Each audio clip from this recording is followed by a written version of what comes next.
деталь, шестигранник, сталь 45, 14 миллиметров. Во-первых, сразу же маслица немножко. Далее включаем обороты. Начнем с 500. Резец, твердосплав. Нет, на 6,5 резец. От 2,5 мм ширина.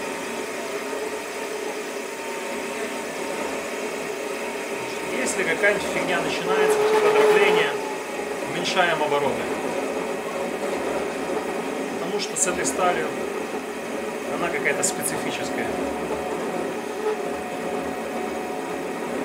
Как только дробление прошло, можно увеличить обороты.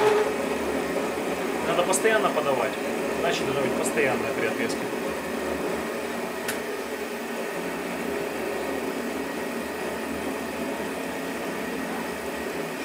Перестал. Немножко под самый конец увеличиваем скорость. Там уже пиптик маленький остался. Все, отрезали.